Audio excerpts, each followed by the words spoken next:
My first taste of Sega came in the 1980s, with the earliest memory of seeing that awe-inspiring afterburner arcade machine in all of its gyroscopic glory. In an era where arcade machines were just on another planet compared to home technology, I'd never seen anything like it. Sega then entered my home via the Commodore 64 port of Outrun. But it was the arrival of my little brother's Sega Master System, along with a certain Sonic the Hedgehog in 1991, that truly captivated me, and from then on I was besotted with Sega. A Mega Drive that I shared with my brother and sister arrived in 1992 and enhanced my love for Sega all the more. From that point on, Sega had no equal in our home. Naturally, I wanted Sega's next generation hardware, and at the time, for me that was the 32X. But as I saved my paper round money, I watched that add-on launch and then quickly disappear. And so my attention turned to the Sega Saturn. This seemingly exotic premium console had been spoken about in magazines for years at that point, in rumours of a so-called super console that even Tom Kalinske had suggested would be too expensive for normal consumers. But now, this console was out there and its price was dropping. And rather than a choice between it and the budget 32X next gen path, the fork in the road was the Saturn and the Sony PlayStation. And of course, I chose the Sega Saturn, and it would reward me with gaming experiences that I would never forget.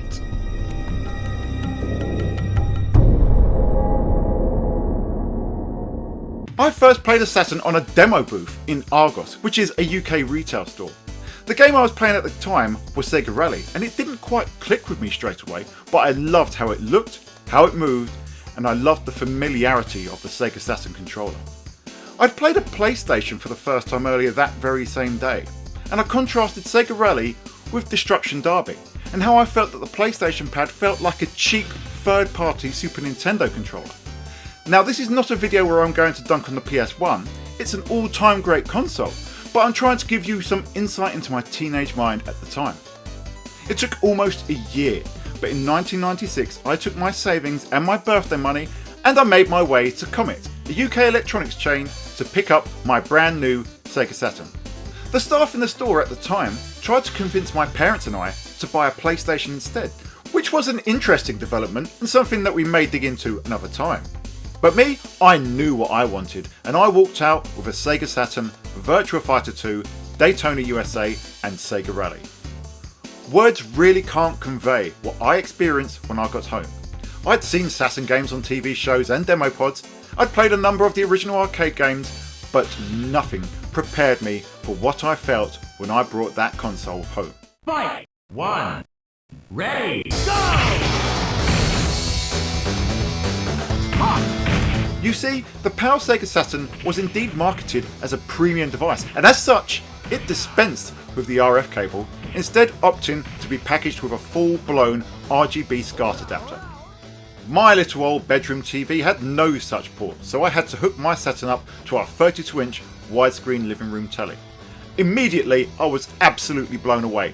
The picture, the colours, the stereo sound, the movement as Virtua Fighter's combatants exchange blows at a blistering 60 frames per second with a clarity unlike anything I'd seen before, since Virtua Fighter 2 was, at the time, the highest resolution video game on any system. This would remain the biggest generational jump I had ever seen. I went from the 2D worlds of Sonic and Comix Zone to the 3D arenas of Virtua Fighter 2. The 40-car white-knuckle racing of Daytona USA and the mud-ridden tracks of Sega Rally. It was Sega Rally that surprised me the most, a game that I'd almost written off when I played it on the demo pod, but once that handling clicked, which admittedly didn't take long when I was in the home, it would turn into an obsession that would remain nearly 30 years later.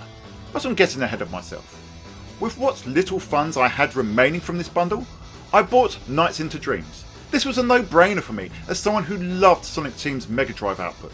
In reality, I knew that the game had reviewed well, and I knew that the character flew, but I had absolutely no idea how that gameplay translated to the special controller that came with it. That led to a voyage of discovery within the game itself. How to play it, how to improve your ranks, unlocking the story, beating the bosses faster, so Nights into Dreams became yet another obsession for me in my early Sega Saturn days, and very quickly became one of my favourite video games of all time. Christmas followed, in which I received Virtua Cop 2 complete with the light gun, while my brother asked for Sega Worldwide Soccer 97. 2 further games that felt light years beyond everything else. Virtua Cop 2 was impossibly close to the arcade original, despite the hardware differential. And Sega Worldwide Soccer 97 was easily the best football game on the market at that time. I'm conscious at this point that every game is turning into a mini review of sorts, and I need to slow that down a bit because we have so many Saturn games to get through. But if you'd allow me just one more. My Sega Saturn came with Sega Flash Volume 1, and in my excitement talking about these classic games, I've almost overlooked this exquisitely presented demo disc. Sega Rally and Virtua Fighter 2 featured, which you already had, but Baku Baku and Golden Axe Duel were lovely looking games that felt comfortably old school. But it was Panzer Dragoon Zwei that caught my eye, and based on the stunning third level demo, it immediately became a must have for me. I saved that paper round money yet again, and it became my very next purchase. Once more, there was nothing quite like it. The music, the visuals, the gameplay, with its movie-like production values, Zwei's story hit me in a way that no game had before. And so far, I was 7 for 7 on Sega Saturn games. All of them had blown me away to varying degrees, and over half of them would rank among my favourite games of all time. As much as I loved those consoles, my Mega Drive and my Master System didn't deliver in the way that the Saturn did. These first Saturn games had given me experiences unlike anything that came before in the home, bringing stunning arcade gameplay in a way that I had never seen. And things would only ramp up.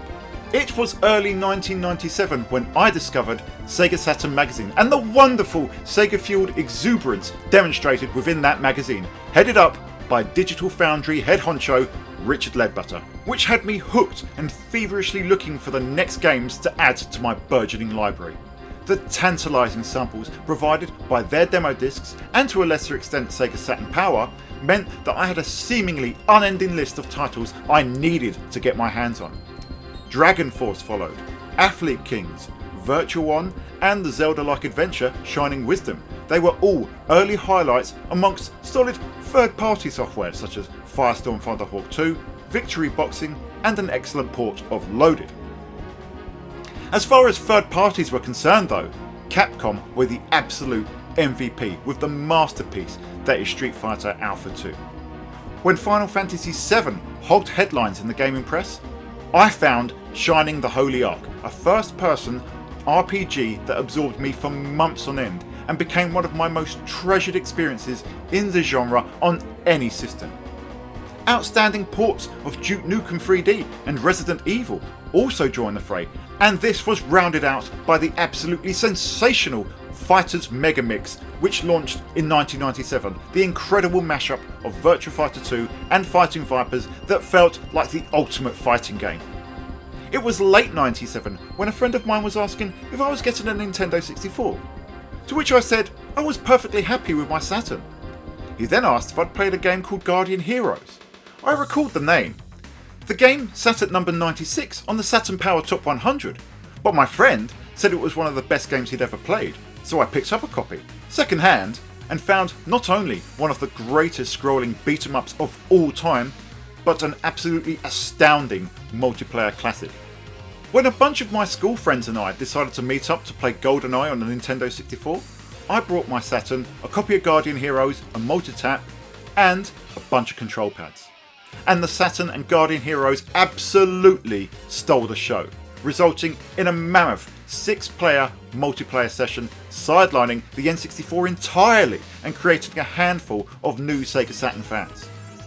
1997 closed out with a massive title for me. Sonic finally had his own game on the Sega Saturn. Whilst I'm sure we'd have all preferred a proper 3D style platformer, much like the Sonic's World section in Sonic Jam, Sonic R was still a brilliantly unique and polished title with great visuals, a wonderful soundtrack and fantastic gameplay and stage design once you took the time to understand how to play it. It is a game quite unlike anything else, which was part of what made it so compelling. And that was just my first year as a Sega Saturn owner, and there was so much more yet to come. As 1998 rolled around, we'd heard more and more about the Saturn's successor.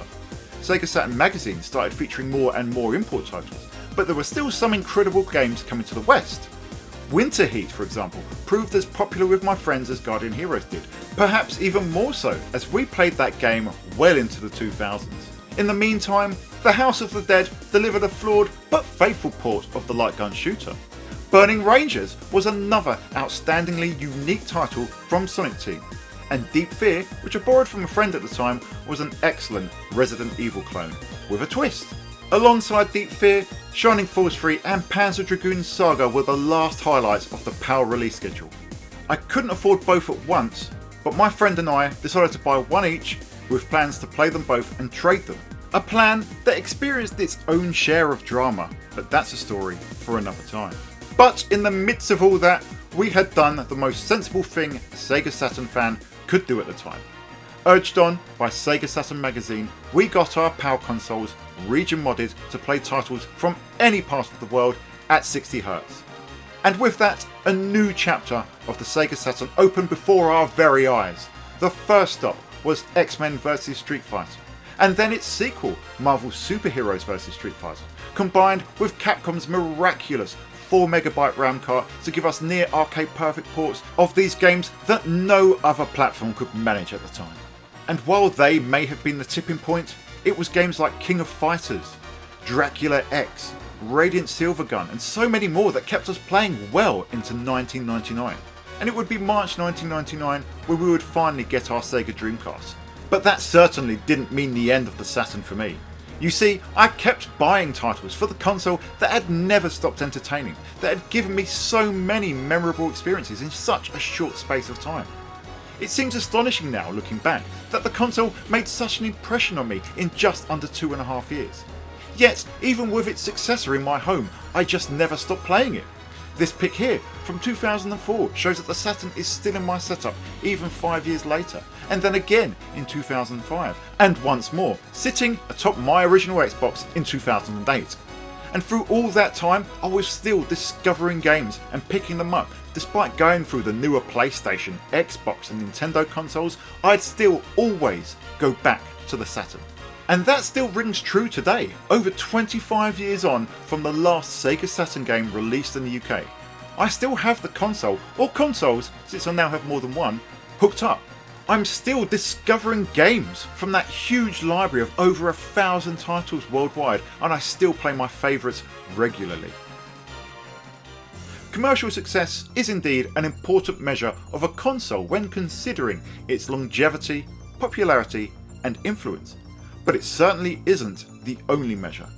What should be abundantly clear from all this is that the Sega Saturn had a profound impact on me during its time as a supportive platform based on nothing else but its credentials as a video games console. It has a game for every taste and every genre.